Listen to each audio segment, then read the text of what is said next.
Praise the Lord. കർത്താവിൻ്റെ ധന്യനാമം മഹത്വപ്പെടുമാറാകട്ടെ. വീണ്ടും ഒരു പ്രാവശ്യം കൂടി നമുക്ക് ഈ പ്ലാറ്റ്ഫോമിൽ ആയിരിക്കാൻ സ്വർഗത്തിലെ ദൈവം സഹായിക്കുന്ന ആ കൃപയെ ഓർത്തുകൊണ്ട് ഞാൻ ദൈവത്തെ സ്തുതിക്കുന്നു, സ്തോത്രം ചെയ്യുന്നു. ദൈവവചനത്തിൻ്റെ നിരന്തരമായ കേൾവി നമ്മളെ നിശ്ചയമായിട്ടും അനുഗ്രഹത്തിലേക്ക് തന്നെ നയിക്കും. കാരണം ഈ മരുഭൂമി യാത്രയിൽ സ്തോത്രം ദൈവത്തിൻ്റെ മന്ന അത് നമുക്ക് നിത്യതയോളം നൽകുന്നതാണ്. അതാണ് നമ്മുടെ ആത്മീയ ബലമെന്ന് പറയുന്നത്. അതുകൊണ്ട് ഈ ദിവസങ്ങളിൽ ആ മന്ന ഭക്ഷിച്ച് മുൻപോട്ട് പോകാൻ കഴിയുന്നത് നമ്മുടെ ജീവിതത്തിൽ ഏറ്റവും സന്തോഷകരമാണ്. സ്തോത്രം അത് നമ്മുടെ ആത്മീയ ബലത്തിനും ധൈര്യത്തിനും എല്ലാം കാരണമായി തീരും. അതുകൊണ്ട് അല്പനിമിഷങ്ങൾ നമുക്ക് വീണ്ടും ഈ ദൈവവചന ചിന്തയിലേക്ക് നമുക്ക് ഒരുമിച്ചായിരിക്കാം.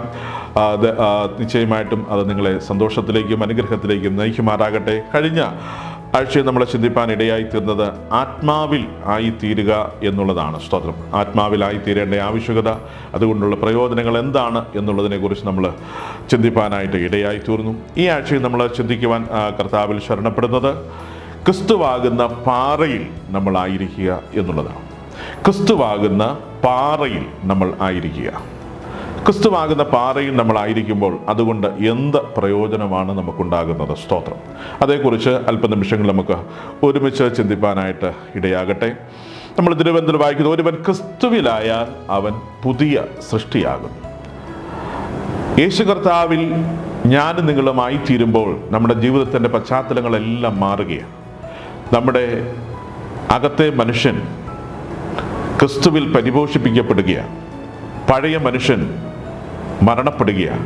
ഒരു പുതിയ അവസ്ഥയിലേക്ക്, ഒരു പുതിയ മനുഷ്യനായിട്ട് ഞാനും നിങ്ങളും മാറ്റപ്പെടുകയാണ്. തീർച്ചയായിട്ടും അതാണ് ദൈവവചനം ഉടനീളം നമ്മളെക്കുറിച്ച് ആഗ്രഹിക്കുന്നതും ദൈവത്തിന് നമ്മളെക്കുറിച്ചുള്ള താല്പര്യവും അതുതന്നെയാണ്. അപ്പോൾ ക്രിസ്തുവിലായിരുന്നാൽ നിശ്ചയമായിട്ട് നമ്മുടെ ജീവിതത്തിൻ്റെ എല്ലാ സമസ്ത മേഖലകളിലും വലിയൊരു മാറ്റം കർത്താവ് നമുക്ക് നൽകുന്നുണ്ട്. സ്തോത്രം. ആവർത്തന പുസ്തകം 32-ാം അധ്യായം അതിൻ്റെ 15-ാമത്തെ വാക്യം നമ്മൾ വായിക്കുമ്പോൾ രക്ഷയുടെ പാറ എന്നൊരു പദം നമുക്കവിടെ കാണാനായിട്ട് കഴിയുന്നുണ്ട്. അപ്പോൾ വാസ്തവത്തിൽ ക്രിസ്തുവാകുന്ന പാറ നമ്മളെ രക്ഷിക്കുന്നതാണ്. എങ്ങനെയുള്ള രക്ഷയാണ്? നമുക്കൊരു ആത്മരക്ഷ നൽകുന്ന, നിത്യതയോളം നമ്മളെ എത്തിക്കുന്നത് ക്രിസ്തുവാകുന്ന പാറയാണ്. അപ്പോൾ വാസ്തവത്തിൽ ആ പാറയിലൂടെ മാത്രമേ ഒരുവന് നിത്യമാകുന്ന രക്ഷ പ്രാപിക്കുവാൻ സാധ്യമായി തീരത്തുള്ളൂ. അതുകൊണ്ട് തന്നെ ആ പാറയിൽ ഞാനും നിങ്ങളും ആയിരിക്കേണ്ട ആവശ്യകത വലുതാണ്. കാരണം നരകത്തിലേക്ക് ഒരു വലിയ കൂട്ടം സഞ്ചരിക്കുമ്പോൾ യഥാർത്ഥമായി ദൈവം ആരാണെന്ന് അറിയുവാൻ കഴിയാതെ, ദൈവം ആരാണെന്ന് അറിഞ്ഞിട്ടും അതിന് വേണ്ട പ്രത്യേകത പ്രാധാന്യം കൽപ്പിക്കുവാൻ ഇടയാകാതെ അനേകര് നിത്യനരകത്തിലേക്ക് സഞ്ചരിക്കുമ്പോൾ വാസ്തവത്തിൽ ദൈവം നമ്മളെ മുന്നമേ കണ്ടതുകൊണ്ട് ക്രിസ്തുവാകുന്ന പാറ നമുക്കൊരു രക്ഷയുടെ പാറയായി തീരുകയാണ്. അപ്പം യേശുവിലൂടെയുള്ള ആ രക്ഷ നമ്മൾ പ്രാപിക്കുവാൻ ഇടയായി തീർന്നെങ്കിൽ മാത്രമേ നമുക്ക് സ്തോത്രം നിത്യതയിൽ എത്തുവാൻ, കർത്താവിനോട് കൂടെ യുഗായുഗമായി വാസം ചെയ്യുവാൻ എനിക്കും നിങ്ങൾക്കും സാധ്യമായി തീരുകയുള്ളൂ. അപ്പോൾ സ്തോത്രം. ഇവിടെ പറയാം ആവർത്തന പുസ്തകത്തിൽ രക്ഷയുടെ പാറയാണ് ക്രിസ്തു എന്ന് പറയുന്നത്. 1 രാജാക്കന്മാരുടെ പുസ്തകം അതിൻ്റെ 19-ാം അധ്യായത്തിൻ്റെ 11 മുതൽ 13 വരെയുള്ള വാക്യങ്ങൾ നമ്മൾ വായിക്കുന്ന സമയത്ത് സ്തോത്രം അവിടെ ഏലിയാവിനോട് ദൈവം സംസാരിക്കുമ്പോൾ സ്തോത്രം ഏലിയാവിനോട് പറയുകയാണ്, നീ വെളിയിൽ ഒരു പാറയുടെ പുറത്ത് നിൽക്കണം. അപ്പോൾ ദൈവം നമ്മളോട് സംസാരിക്കുവാൻ ആഗ്രഹിക്കുമ്പോഴും സ്തോത്രം അത് നാം എവിടെയായിരിക്കണം എന്നുള്ളതും ദൈവത്തിന് താല്പര്യമുണ്ട്. സ്തോത്രം. ക്രിസ്തുവാകുന്ന പാറയിൽ നിൽക്കുമ്പോൾ മാത്രമാണ് ദൈവത്തിന് എന്തെങ്കിലും നമ്മളോട് സംസാരിക്കുവാനായിട്ടുള്ളത്. ഇവിടെ ഏലിയാവിനോട് സംസാരിക്കുന്നത് എന്താണെന്ന് ചോദിച്ചു കഴിഞ്ഞാൽ അവൻ്റെ ഭാവി എപ്രകാരമായിരിക്കണം, തുടർന്ന് അവൻ എന്താണ് ചെയ്യേണ്ടത് എന്ന് അവനെ കൃത്യമായിട്ട് നയിക്കുന്ന, ആലോചന പറഞ്ഞു കൊടുക്കുന്ന ഒരു പാറയായി നമുക്ക് രാജാക്കന്മാരുടെ പുസ്തകത്തിൽ ഈ യേശുവിനെ നമുക്ക് കണ്ടെത്തുവാൻ കഴിയുകയാണ്. മതി എന്ന് പറഞ്ഞ്, ഇനി മരണം മതി എന്ന് പറഞ്ഞ് നിരാശയുടെ അടിത്തട്ടിലായിരിക്കുന്ന ഏലിയാവിനെ പാറയുടെ മുകളിൽ കയറ്റി നിർത്തി സ്തോത്രം അവനോട് ആലോചന പറഞ്ഞു കൊടുക്കുകയാണ്, നീ ഇനിയും ഇപ്രകാരമായി തീരണം, ഇനിയും നീ എന്ത് ശുശ്രൂഷയാണ് നീ ചെയ്യേണ്ടത് എന്നെല്ലാം വളരെ കൃത്യമായി പറഞ്ഞു കൊടുക്കുന്ന ഒരു നല്ല പാറയെ നമുക്കവിടെ കാണുവാനായിട്ട് കഴിയും. അതുകൊണ്ട് ക്രിസ്തുവാകുന്ന പാറയിൽ ആയിരിക്കുന്ന എനിക്കും നിങ്ങൾക്കും നല്ല ഒരാലോചനയാണ് ആ പാറ നൽകുവാൻ സാധ്യമായി തീരുന്നത്.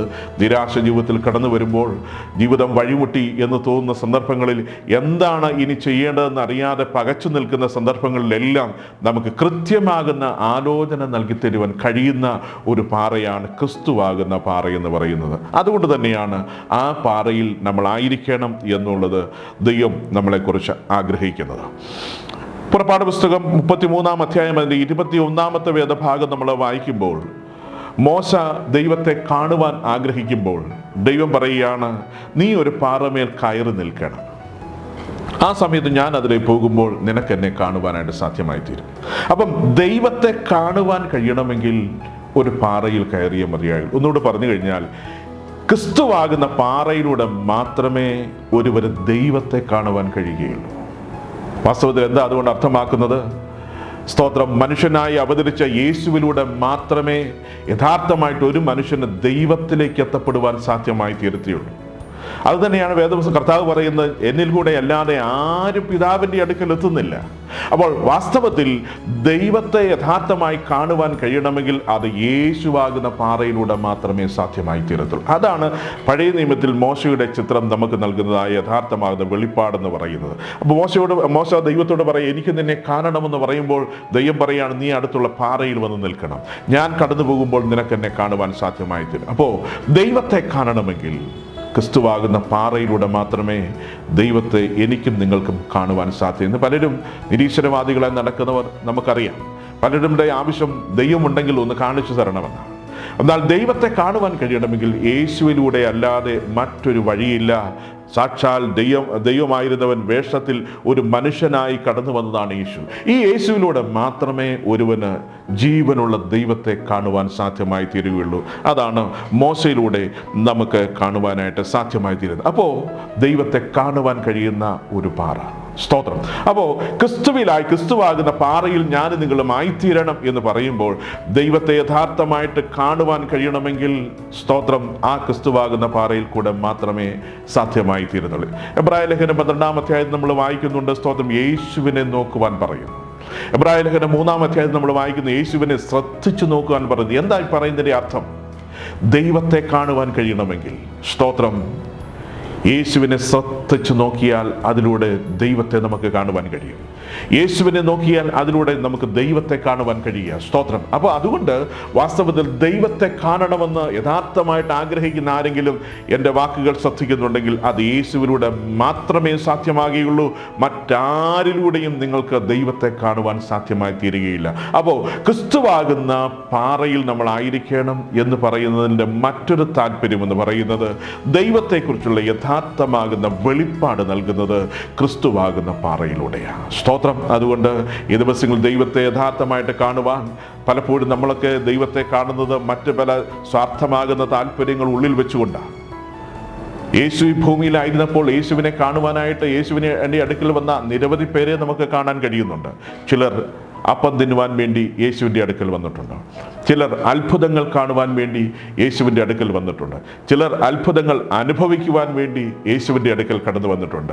അവർ സ്തോത്രം യേശുവിലൂടെ ദൈവത്തെ കാണുവാൻ കഴിയുന്നത് ഇപ്രകാരമുള്ള ചില താൽക്കാലികമാകുന്ന അനുഗ്രഹത്തിനും സന്തോഷത്തിനും വേണ്ടിയിട്ടാണ്. എന്നാൽ അതാണോ വാസ്തവത്തിൽ യേശുവിലൂടെ കാണുന്ന ദൈവത്വം എന്ന് പറയുന്നത്? അതിനാണ് എബ്രായ ലേഖന കർത്താവ് പറയുന്നത്, ഒന്ന് ശ്രദ്ധിച്ചു നോക്കണം, നീ ഒന്ന് സൂക്ഷിച്ചു നോക്കണം. യേശുവിലൂടെ യഥാർത്ഥമായിട്ട് ദൈവത്തെ കാണുവാൻ നിനക്ക് സാധ്യമായി തീരും. യഥാർത്ഥമായി ദൈവത്തെ കാണുക എന്ന് പറയുമ്പോൾ കേവലം അതൊരു സൗഖ്യത്തിലോ എന്തെങ്കിലും ഭൗതികമാകുന്ന നന്മകളിലോ മാത്രം അടിസ്ഥാനപ്പെടുന്ന ഒന്നല്ല, മറിച്ച് നിത്യതയെക്കുറിച്ചുള്ള യഥാർത്ഥമാകുന്ന ദർശനം നൽകുന്ന ദൈവിക വെളിപ്പാടാണ് യേശുവിലൂടെ എനിക്കും നിങ്ങൾക്കും കാണുവാനായിട്ട് സാധ്യമായി തീരും. അതാണ് മോശയോട് പറയും, നീ പാറമേൽ നിൽക്കൂ, ഞാൻ കടന്നു പോകുമ്പോൾ നിനക്ക് എന്നെ ഭാഗികമായി കാണുവാൻ കഴിയും എന്ന് പറയുന്നത് കൊണ്ട് അർത്ഥമാക്കുന്നത്. സ്തോത്രം. അടുത്തത് സ്തോത്രം നമുക്ക് യെശയ്യാ പ്രവാചകന്റെ പുസ്തകം 32-ാം അധ്യായം അതിൻ്റെ 2-ാമത്തെ വാക്യം വായിക്കുമ്പോൾ അവിടെ നമ്മൾ വായിക്കുന്നുണ്ട് തണൽ നൽകുന്ന ഒരു പാറയെക്കുറിച്ച്. തണൽ നൽകുന്ന ഒരു പാറയെക്കുറിച്ച്. നമുക്കറിയാം, നമ്മുടെ ആത്മീയ ജീവിതം എന്ന് പറയുന്ന, ആത്മീയ യാത്ര എന്ന് പറയുന്ന ഒരു മരുഭൂമിക്ക് സമമാണ്. ഈ മരുഭൂമിക്ക് സമമായ ഈ യാത്രയിൽ ഒരു തണൽ നമുക്ക് നൽകുന്നത് ക്രിസ്തുവാകുന്ന പാറയാണ്. ഒരാശ്വാസവും അല്പസമയം വിശ്രമിക്കുവാനും എല്ലാം നമുക്ക് നൽകിത്തരുന്ന ഒരു തണൽ അത് ക്രിസ്തുവാകുന്ന പാറയിലൂടെ മാത്രമാണ്.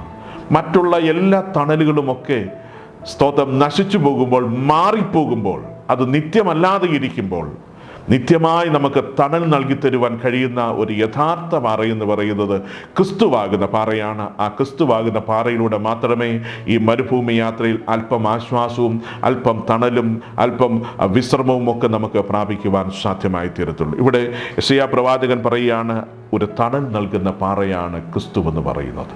അപ്പോൾ ആ തണലിൽ വിശ്രമിക്കുവാൻ, നമ്മുടെ ക്ഷീണം അകറ്റുവാൻ, വീണ്ടും യാത്ര ചെയ്യുവാനൊക്കെ സാധ്യമായി തീരണമെങ്കിൽ ആ ക്രിസ്തുവാകുന്ന പാറയിൽ ഞാൻ നിങ്ങളുമായി തീർന്നേ മതിയാകത്തുള്ളൂ. അതുകൊണ്ട് ആ വേദപുസ്തകം പറയുന്നത്, ഒരുവൻ ക്രിസ്തുവിലായാൽ അവനൊരു പുതിയ സൃഷ്ടിയാണ്, പുതിയ അനുഭവങ്ങളാണ്, പുതിയ നന്മകളാണ്, പുതിയ ഇടങ്ങളാണ്, പുതിയ മേച്ചിൽ സ്ഥലങ്ങളാണ്, പുതിയ അനുഭവങ്ങൾ പ്രാപിച്ച് ഓരോ ദിവസവും മുൻപോട്ട് പോകുവാൻ കഴിയണമെങ്കിൽ ക്രിസ്തുവാകുന്ന പാറയിൽ ഞാൻ നിങ്ങളും ആയി തീർന്നേ മതിയാകുകയുള്ളൂ. വീണ്ടും പുറപ്പാട് പുസ്തകം തന്നെ 17-ാം അധ്യായം അതിൻ്റെ 6-ാമത്തെ വേദഭാഗം നമ്മൾ വായിക്കുമ്പോൾ, ഇസ്രായേൽ ജനം മിസ്രയീമിൽ നിന്ന് യാത്ര ചെയ്ത് മുൻപോട്ട് പോകുമ്പോൾ വെള്ളമില്ലാതെ വരികയാണ്. വെള്ളം അവർക്ക് ലഭിക്കുന്നില്ല. മോശയോട് പറയുന്നു, ഞാൻ പറയുന്ന പാറമേൽ നീ അടിക്കണം, ആ പാറയിൽ നിന്ന് വെള്ളം യഥേഷ്ടം പുറപ്പെടുവാനായിട്ടിടയാകും. അപ്പം മരുഭൂമി യാത്രയിൽ ദാഹം തീർക്കുവാൻ കഴിയുന്നതും ഈ പാറയിൽ നിന്നാണ്. നമ്മുടെ ആത്മീയ ജീവിതത്തിൽ മുൻപോട്ടുള്ള യാത്രയിൽ പലപ്പോഴും ദാഹിച്ച് വലഞ്ഞ് കുഴഞ്ഞ് വീഴുന്ന അനുഭവങ്ങൾ ഉണ്ടാകാം. എന്നാൽ ഇതിൽ നിന്നെല്ലാം നമുക്കൊരു സമാശ്വാസം നൽകിത്തരുവാൻ കഴിയുന്നതും ഈ പാറയാകുന്ന ക്രിസ്തുവാണ്, അടിക്കപ്പെട്ട പാറയാകുന്ന ക്രിസ്തുവാണ്. ആ പാറയിൽ നിന്നൊഴുകുന്ന വെള്ളത്തിന് മാത്രമേ ഒരു യഥാർത്ഥമാകുന്ന ദാഹശമനം നൽകിത്തരുവാൻ സാധ്യമാകൂ എന്ന് നമ്മൾ തിരിച്ചറിയണം. സ്തോത്രം. അതുകൊണ്ട് മരുഭൂമി യാത്രയിൽ നമ്മൾ പലപ്പോഴും തളർന്നു പോകുമ്പോൾ, ക്ഷീണിച്ചു പോകുമ്പോൾ, നിരാശപ്പെട്ടു പോകുമ്പോൾ ഒരല്പം ആശ്വാസവും അല്പദാഹശമനവും ഒക്കെ ലഭിക്കുവാൻ സാധ്യമാകണമെങ്കിൽ ഈ ക്രിസ്തുവാകുന്ന പാറയിലൂടെ മാത്രമേ നമുക്ക് സാധ്യമായി തീരത്തുള്ളൂ. ആ പാറ മാത്രമേ നമുക്ക് നിത്യമാകുന്ന ദാഹം തീർക്കുവാൻ ഇടയാകത്തിരുത്തുള്ളൂ. യോഹന്നാന്റെ സുവിശേഷം നമ്മൾ വായിക്കുന്നു, സ്തോത്രം, ദാഹിക്കുന്നവനെല്ലാം എൻ്റെ അടുക്കൽ വരട്ടെ. അപ്പം ദാഹം തീർക്കുവാൻ കഴിയുന്ന ഒരേ ഒരു പാറ എന്ന് പറയുന്നത് യേശു കർത്താവ് മാത്രമാണ്. സ്തോത്രം. അതുകൊണ്ട് പറയുകയാണ്, സ്തോത്രം, മോശയോട് പറയുന്നു, ഈ പാറയടിക്കണം, അവിടെ നിന്ന് ധാരാളം വെള്ളം ഒഴുകപ്പെടുവാനായിട്ട് ഇടയായി തീരും. ജനത്തിന് മുഴുവൻ, ഏകദേശം 10-25 ലക്ഷം വരുന്ന ജനത്തിന് മുഴുവൻ അവരുടെ ദാഹം തീർക്കുവാൻ കഴിയുന്ന നിലവാരത്തിൽ ആ പാറയിൽ നിന്ന് വെള്ളം പുറപ്പെടുവാൻ ഇടയായി തീർന്നെങ്കിൽ ഓർക്കണം, നമ്മുടെയും മരുഭൂമി യാത്രയിൽ നമ്മുടെ ദാഹം തീർക്കുവാൻ, ആത്മീയമാകട്ടെ ശാരീരികമാകട്ടെ ഏത് നിലവാരത്തിലുമുള്ള ദാഹം തീർക്കുവാൻ കഴിയുന്ന ഒരേ ഒരു പാറ എന്ന് പറയുന്നത് അടിക്കപ്പെട്ട ക്രിസ്തുവാകുന്ന പാറയാണ് എന്ന് ഇവിടെ നമ്മൾ വായിക്കുവാനായിട്ട് സാധ്യമായി തീരുന്നുണ്ട്. 1 കൊരിന്ത്യർ ലേഖനം 10-ാം അധ്യായത്തിന്റെ 3-4 വേദഭാഗങ്ങൾ നമ്മൾ വായിക്കുന്ന സമയത്ത് അവിടെ പറയുന്നു, അനുഗമിക്കുവാൻ കൊള്ളാകുന്ന ഒരു പാറയാണ് ക്രിസ്തുവാകുന്ന പാറ എന്ന് പറയുന്നത്. സ്തോത്രം. നമുക്ക് അനുഗമിക്കുവാൻ കൊള്ളാകുന്ന മറ്റ് പലതും നമുക്കറിയാം. പല മതപുരോഹിതന്മാരും പല ദൈവങ്ങളുമൊക്കെ നമ്മുടെ രാജ്യത്ത് അഥവാ ലോകത്തിൽ അവതരിച്ചിട്ടുണ്ട്. പുണ്യപുരുഷന്മാരും ദൈവങ്ങളുമൊക്കെ ഒത്തിരി അവതാരങ്ങളുമൊക്കെ ഉള്ള രാജ്യമാണ് നമ്മൾ, അഥവാ ലോകത്തിലാണ് ഞാൻ നിങ്ങളുമായിരിക്കുന്നത്. എന്നാൽ അനുഗമിക്കുവാൻ കൊള്ളാകുന്ന ഒരു പാറ എന്ന് പറയുന്നത്, സ്തോത്രം, അത് യേശു മാത്രമാണ്. യേശുവാകുന്ന പാറ മാത്രമാണ് അനുഗമിക്കുവാൻ കൊള്ളാകുന്ന പാറ എന്ന് പറയുന്നത്. അതുകൊണ്ട് തന്നെയാണ് തിരുവചനം നമ്മളോട് ആവശ്യപ്പെടുന്നത് നമ്മൾ ആ പാറമേലായിരിക്കണം. ക്രിസ്തുവാകുന്ന പാറമേൽ നമ്മളായിരിക്കുമ്പോൾ, കാരണം നമുക്ക് അനുഗമിക്കുവാൻ കൊള്ളാവുന്ന, നമ്മളെ നേർവഴിയിൽ നടത്തുവാൻ കഴിയുന്ന, നമ്മളെ നിത്യതയിൽ എത്തിക്കുവാൻ കഴിയുന്ന, ഒരു വളഞ്ഞ വഴിയിലേക്ക് പോകുവാൻ ഇടയായി തീരാതെ നേർപാതയിൽ നമ്മളെ നടത്തുവാൻ കഴിയുന്ന, നമുക്ക് അനുഗമിക്കുവാൻ കൊള്ളാകുന്ന ഒരു ഉത്തമമാകുന്ന പാറയാണ് ക്രിസ്തുവാകുന്ന പാറ എന്ന് പറയുന്നത്. അപ്പോൾ തന്നെ മത്തായിയുടെ സുവിശേഷം 7-ാം അധ്യായം 24-ാമത്തെ വേദഭാഗത്തിൽ നമ്മൾ വായിക്കുന്നതനുസരിച്ച് പറയുകയാണെങ്കിൽ, വീട് പണിയുവാൻ കൊള്ളാകുന്ന ഒരു പാറയാണ് ക്രിസ്തുവാകുന്ന പാറ. എന്താണ് അതുകൊണ്ട് അർത്ഥമാക്കുന്നത്? വൻമഴ ചൊരിയുമ്പോൾ, കാറ്റടിക്കുമ്പോൾ തകർന്നു പോകാതെ വീട് നിലനിൽക്കുവാൻ സാധ്യമാകണമെങ്കിൽ അത് ക്രിസ്തുവാകുന്ന പാറയിൽ അടിസ്ഥാനപ്പെട്ട വീടാകണം. മറിച്ചാണെങ്കിൽ നിസ്സാര പ്രതിസന്ധികളുടെ നടുവിൽ തകർന്ന് തരിപ്പണമായി പോകുവാൻ ഇടയായി തീരും എന്നും കൂടെ തിരുവചനം ഒരു മുന്നറിയിപ്പ് നമുക്ക് നൽകുന്നുണ്ട്. അതുകൊണ്ട് ഞാനും നിങ്ങളുമാകുന്ന ഭവനങ്ങൾ പണിയുവാൻ കഴിയുന്നത് ക്രിസ്തുവാകുന്ന പാറമേലായിരിക്കട്ടെ. അങ്ങനെയെങ്കിൽ അത് എന്നും ഉറച്ചു നിൽക്കുവാൻ കഴിയും. ഒരു പ്രതിസന്ധിക്കും പ്രതികൂലത്തിനും അതിനെ തകർക്കുവാൻ കഴിയത്തില്ല എന്നും തിരുവചനം നമ്മളെ ഓർപ്പിക്കുന്നുവെങ്കിൽ ആ ക്രിസ്തുവാകുന്ന പാറയിൽ ഞാനും നിങ്ങളും ആയിത്തീരുവാൻ കഴിയട്ടെ എന്ന് ഞാൻ ആഗ്രഹിക്കുക. അവസാനമായി, സ്തോത്രം, മത്തായിയുടെ സുവിശേഷം 16-ാം അധ്യായത്തിന്റെ 18-ാമത്തെ വേദഭാഗത്ത് ഇങ്ങനെ വായിക്കുക, സഭ പണിയുവാൻ കൊള്ളാകുന്ന ഒരു പാറയാണ് ക്രിസ്തുവാകുന്ന പാറ എന്ന് പറയുന്നത്. അപ്പോൾ നിത്യതയിലേക്ക് നമ്മളെ എത്തിക്കുവാൻ, ക്രിസ്തുവിൻ്റെ ശരീരമാകുന്ന സഭ പണിയുവാൻ അഥവാ പണിയപ്പെടുവാൻ ഇടയാകേണ്ടത് ഈ പാറമേലാണ് തന്നെയാണ് എന്നാണ് തിരുവചനം നമ്മളെ ഓർപ്പിക്കുന്നതെങ്കിൽ, വീട് മാത്രമല്ല, സഭ മാത്രമല്ല, വ്യക്തിപരമായിട്ടുള്ള പണിയല്ല, എല്ലാം നിലവാരത്തിലും സ്തോത്രം ഹാലിൽ നമുക്കായിത്തീരുവാൻ കഴിയുന്ന ഒരു പാറയാണ് ക്രിസ്തുവാകുന്ന പാറയെന്ന് പറയുന്നത്. അതുകൊണ്ട് ആ പാറയിൽ ശരണം പ്രാപിച്ചിരിക്കുന്ന, ആ പാറയിൽ അഭയം പ്രാപിച്ചിരിക്കുന്ന ആരും ഒരു നാളും നിരാശപ്പെടേണ്ടി വരികയില്ല. അവർ സന്തോഷത്തോടെ മുൻപോട്ട് യാത്ര ചെയ്യുവാനായിട്ട് ഇടയായിത്തീരും. സങ്കീർത്തനക്കാരൻ 40-ാം സങ്കീർത്തനം എന്ന 2-ാമത്തെ വാക്യത്തിൽ ഇങ്ങനെയാ വായിക്കുന്നത്: നാശകരമായ കുഴിയിൽ നിന്നും കുഴഞ്ഞ ചേറ്റിൽ നിന്നും അവൻ എന്നെ കയറ്റി, എൻ്റെ കാലുകളെ ഒരു പാറമേൽ നിർത്തി എൻ്റെ ഗമനത്തെ സ്ഥിരമാക്കി. നമ്മുടെ ഗമനത്തെ സ്ഥിരമാക്കുവാൻ കഴിയുന്ന, നമ്മളെ നിത്യതയോളം എത്തിക്കുവാൻ കഴിയുന്ന ഒരേ ഒരു പാറയുണ്ടെങ്കിൽ അത് ക്രിസ്തുവാകുന്ന പാറയാണ്. അതുകൊണ്ട് തന്നെ ആ പാറയിൽ ഞാൻ നിങ്ങളുമായി തീരുവാൻ സ്വർഗത്തിലെ ദൈവം നമ്മളെ സഹായിക്കട്ടെ. നമ്മുടെ കാലുകൾ ഇടറിപ്പോകാതെ നമ്മുടെ പാദങ്ങൾ സ്തോത്രം മുൻപോട്ട് ശക്തിയോടെ ഗമിക്കുവാൻ ഇടയാകണമെങ്കിൽ നിശ്ചയമായിട്ടും ഈ പാറയിലാണ് ഞാൻ നിങ്ങളുമായിരിക്കുന്നത് എന്നുറപ്പാക്കി നല്ല ഒരു ആത്മീയ ജീവിതം നയിപ്പാൻ സ്വർഗത്തിലെ ദൈവം നിങ്ങളെ എല്ലാവരെയും സഹായിക്കട്ടെ, അതിനായിട്ട് ഒരുക്കട്ടെ എന്നുള്ള ആഗ്രഹത്തോടെ, പ്രാർത്ഥനയോടെ എൻ്റെ ചെറിയ ചിന്ത ഇവിടെ അവസാനിപ്പിക്കുന്നു. തുടർന്നും അടുത്ത ആഴ്ചയും ഇതേ സമയത്ത് ഇതിൻ്റെ തുടർന്നുള്ള ഭാഗങ്ങൾ നിങ്ങൾക്ക് ഇതേ ചാനലിലൂടെ ശ്രമിക്കുവാനായിട്ട് ഇടയായിത്തീരും. അതിന് ദൈവം നിങ്ങളെ സഹായിക്കട്ടെ. ഒപ്പം തന്നെ നിങ്ങളുടെ പ്രാർത്ഥനാ വിഷയങ്ങളും മറ്റെന്തെങ്കിലും കാര്യങ്ങൾ ഞങ്ങളെ അറിയിക്കുവാൻ താല്പര്യമുണ്ടെങ്കിൽ, ഒപ്പം തന്നെ ഞങ്ങളുടെ ആരാധനയെ സംബന്ധിക്കുവാൻ താല്പര്യമുണ്ടെങ്കിൽ താഴെ കാണുന്ന വാട്സാപ്പ് നമ്പറിൽ ഞങ്ങളുമായി ബന്ധപ്പെടാം. ദൈവമായ കർത്താവ് നിങ്ങളെല്ലാവരെയും സമൃദ്ധമായി അനുഗ്രഹിക്കുമാറാകട്ടെ.